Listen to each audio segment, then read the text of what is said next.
നമ്മളുടെ മലയാള സാഹിത്യത്തിൽ ഒരുപാട് ചർച്ചകൾ നടന്നിട്ടുണ്ട്. ചില കോപ്പിയടികൾ സിനിമകളിലാണ് നമ്മൾ കൂടുതലും കാണുന്നത്. ആ സിനിമ ഈ സിനിമയുടെ കോപ്പിയായിരുന്നു, ഈച്ച കോപ്പിയായിരുന്നു, പാട്ട് കോപ്പിയായിരുന്നു. സാഹിത്യത്തിൽ നമ്മളത് കേട്ടിട്ടുണ്ട്. പ്രശസ്ത സാഹിത്യകാരന്മാരുടെയൊക്കെ പേരുകളിൽ അങ്ങനെയുള്ള വിവാദങ്ങൾ ഉയരുകയും ചെയ്തിട്ടുണ്ട്. എന്നാൽ സമീപകാലത്ത് ഇപ്പോൾ കലാച്ചി സിൻ എന്നീ 2 നോവലുകൾ കേന്ദ്രീകരിച്ചുകൊണ്ട് സമൂഹ മാധ്യമത്തിൽ ആരോപണ പ്രത്യാരോപണങ്ങൾ കടുക്കുകയാണ്. അതിലൊരു ഭാഗത്ത് നിൽക്കുന്നത് നമ്മുടെ പ്രിയപ്പെട്ട KR മീര, മറ്റൊന്ന് പ്രിയപ്പെട്ട ഹരിത സാവിത്രി. കലാച്ചി നോവൽ കോപ്പിയടിയാണെന്ന ആരോപണം തള്ളുകയാണ് KR മീര. ഇന്നലെ KR മീര ഒരു ഫേസ്ബുക്ക് പോസ്റ്റ് ഇട്ടിരുന്നു. KR മീര പറയുന്നത് 2020 നവംബർ 16 തന്റെ നോവൽ കലാച്ചി ഒരു ട്രൂ കോപ്പി തിങ് എന്ന് പറയുന്ന ഒരു വെബ് സീരീസിൽ പ്രസിദ്ധീകരിച്ചു തുടങ്ങുന്നത്. 2020 നവംബറിൽ ഖണ്ണശയായി പ്രസിദ്ധീകരിച്ച നോവലാണ്. 2022 ഇറങ്ങിയ സിന്നിന്റെ കോപ്പിയടി ആകുന്നത് എങ്ങനെയാണ് 2020 പ്രസിദ്ധീകരിച്ചു തുടങ്ങിയ നോവൽ എന്നുള്ളതാണ് KR മീരയുടെ ചോദ്യം. അതാണ് ഇന്നലെ ഫേസ്ബുക്ക് പോസ്റ്റിൽ ഇട്ടിരിക്കുന്നത്. ആ ചോദ്യം വളരെ റെലവൻ്റ് ആയൊരു ചോദ്യമാണ്. കാരണം 2022 സിൻ എന്ന നോവൽ പുറത്തിറങ്ങുന്നത്. എന്നാൽ കലാച്ചി എന്ന നോവലിന്റെ ആദ്യത്തെ 6 ഭാഗങ്ങൾ ഈ ട്രൂ കോപ്പി തിങ്കിൽ നേരത്തെ തന്നെ 2020 നവംബറിൽ തന്നെ പ്രസിദ്ധീകരിച്ചു തുടങ്ങിയിരുന്നു. 2020 കലാച്ചിയുടെ 6 അധ്യായങ്ങൾ മാത്രമാണ് ഖണ്ണശയായി പ്രസിദ്ധീകരിച്ചതെന്നും KR മീര ഇക്കാര്യം മറച്ചുവെച്ചെന്നുമാണ് ഹരിത സാവിത്രിയുടെ മറുപടി. ആദ്യം നമുക്ക് ആ പ്രതികരണം കൂടി ഇനി ഒന്ന് കേൾക്കാം. കലാച്ചി വായിച്ചിട്ട് സിൻ വായിച്ച ചില മനുഷ്യർ എന്നെ വിളിച്ചു. ഇത് തമ്മിലുള്ള സാമ്യത്തെക്കുറിച്ച് എന്നോട് സംസാരിച്ചു. താമസിയാതെ തന്നെ രാധിക C നായർ എന്നൊരു പ്രൊഫൈലിൽ നിന്ന് ഒരു പോസ്റ്റ് വന്നു. സിൻ എവിടെ, കലാച്ചി എവിടെ എന്ന് പറഞ്ഞിട്ടാണ് അത് തുടങ്ങിയത്. എന്നെ ഭൂമിയിലെ പുൽക്കൊടിയോടും KR മീരയെ ആകാശത്തിലെ നക്ഷത്രത്തോടും ഉപമിച്ചിട്ടുള്ള ഒരു പോസ്റ്റായിരുന്നു. രാധിക C നായർ തൻ്റെ വാദങ്ങൾക്ക് കുറച്ച് ബലം കൊടുക്കാനായിട്ട് അടുത്ത പോസ്റ്റ് ഇട്ടു. അത് അങ്ങേയറ്റം തെറ്റിദ്ധരിപ്പിക്കുന്ന ഒരു പോസ്റ്റായിരുന്നു. അതിൽ പറഞ്ഞിരുന്നത് കലാച്ചി പ്രസിദ്ധീകരിച്ചത് 2020 ട്രൂ കോപ്പി തിങ്കിലാണ് വന്നത്. 2020 നവംബർ മുതലാണ് പ്രസിദ്ധീകരിച്ചു തുടങ്ങിയത്.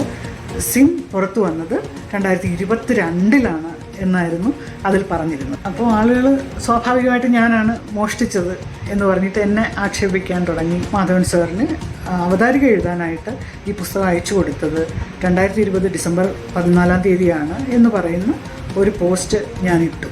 അതിനുശേഷം ആക്രമണങ്ങൾ നിലച്ചില്ല. അപ്പോൾ ഇതിനെ കുറിച്ച് കുറച്ചുകൂടെ പറയേണ്ടതുണ്ടെന്ന് എനിക്ക് തോന്നിയതുകൊണ്ട് ഞാൻ മറ്റൊരു പോസ്റ്റ് കൂടെ ഇട്ടു. എൻ്റെ ഭാഗം കുറച്ചുകൂടെ വിശദമാക്കി. ഇതാണ് സംഭവിച്ചത്. ഇതിലൊരു പ്രശ്നം ഹരിത സാവിത്രി പറയുന്നത് 2020 ഡിസംബർ മാസത്തിൽ NS മാധവന് അവതാരക എഴുതാൻ വേണ്ടിയിട്ട് നോവൽ അയച്ചു കൊടുത്തു. ആ ഇമെയിലിൻ്റെയൊക്കെ സ്ക്രീൻഷോട്ട് കിട്ടിയിട്ടുണ്ട് 2020 ഡിസംബറിൽ. പക്ഷേ KR മീരയുടെ ഫേസ്ബുക്ക് പോസ്റ്റിൽ പറയുന്നത് 2020 നവംബർ 16 അതായത് ഏകദേശം ഒരു 28 ദിവസം മുമ്പ് അത് ട്രൂ കോപ്പി തിങ്കിൽ ഇത് പ്രസിദ്ധീകരിച്ചു തുടങ്ങിയെന്നാണ്. അപ്പോൾ NS മാധവന് അവതാരിക എഴുതാൻ കൊടുത്തത് എങ്ങനെയാണ് KR മീരയ്ക്ക് കിട്ടുന്നത് എന്നത് ഒരു ചോദ്യം. രണ്ടാമത്തെ ചോദ്യം, ആ 28 ദിവസത്തിൻ്റെ വ്യത്യാസത്തെ എങ്ങനെയാണ് ഹരിത സാവിത്രി വിശദീകരിക്കുക എന്നുള്ളതാണ്. ഇതൊക്കെ ആണെങ്കിൽ പോലും പ്രമേയങ്ങളിലെ സാമ്യത മാത്രമാണോ ഈ കോപ്പിയടിയായിട്ട് ഉയർത്തുന്നത് എന്നതാണ് മൂന്നാമത്തെ പ്രധാനപ്പെട്ട ചോദ്യം. എന്തായാലും അതിന് രണ്ടുപേരും വസ്തുതകൾ വെച്ചുകൊണ്ടാണ് ഇപ്പോൾ മറുപടി പറയാൻ ശ്രമിക്കുന്നത്. അർജുൻ മട്ടന്നൂരുണ്ട്. അർജുൻ മട്ടന്നൂർ, വീണ്ടും മലയാള സാഹിത്യ ലോകത്ത് ഒരു കോപ്പിയടി വിവാദമാണ്.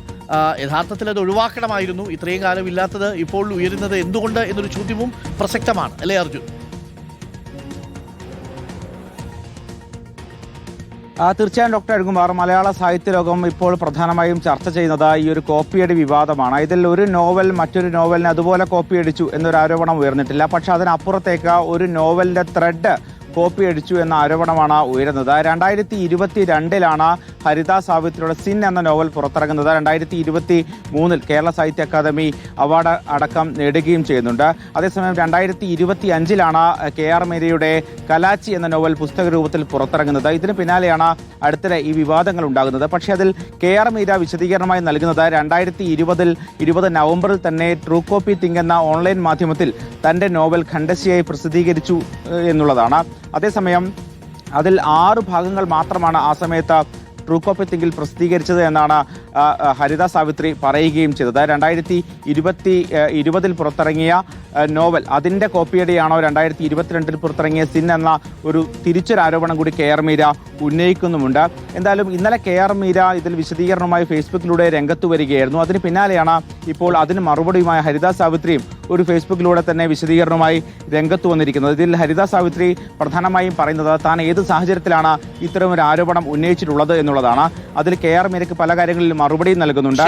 KR മീരക്കൊപ്പം ഫോട്ടോ എടുക്കണം, അവർക്കൊപ്പം അവർക്കൊരു ചുംബനം നൽകണം എന്നൊക്കെ തന്നെ ആഗ്രഹിച്ചിരുന്നു. ആ പുസ്തകം വായിച്ചു തുടങ്ങിയപ്പോഴാണ് താൻ ഒരു മെസ്സേജ് അയച്ചത്. പക്ഷേ പുസ്തകം വായിച്ച് പൂർത്തിയായപ്പോൾ അതിനുശേഷം താൻ ഒരു അഭിപ്രായം പോലും ആ നോവലുമായി ബന്ധപ്പെട്ട് പറഞ്ഞിട്ടുമില്ല. അതിനുശേഷം തിരുവനന്തപുരത്ത് ഒരു ഫെസ്റ്റിവലിന് കണ്ടപ്പോൾ താൻ സൗഹൃദം പുതുക്കുകയും ചെയ്തു. പക്ഷേ പല വായനക്കാരും ഈ ആരോപണം തന്നോട് സംസാരിച്ചു, ഇത്തരമൊരു സംശയം അവർ ഉന്നയിച്ചു. അതിന് പിന്നാലെയാണ് താൻ തൻ്റെ ഒരു വിശദീകരണവുമായി രംഗത്ത് വന്നത്. പക്ഷേ മറ്റു ചില വായനക്കാർ, രാധിക സി നായർ, അതോടൊപ്പം തന്നെ ബിജി ഡാനിയൽ തുടങ്ങിയവരാണ് ഈ വിഷയത്തിൽ ഇത്രത്തോളം വിവാദങ്ങൾ ഉണ്ടാക്കിയത് എന്നൊരു വിശദീകരണമാണ് ഇപ്പോൾ രാധിക സി നായർ നൽകിയിരിക്കുന്നത്. എന്തായാലും വിവാദങ്ങൾ ഉടൻ അവസാനിക്കുമെന്ന് പ്രതീക്ഷിക്കാം.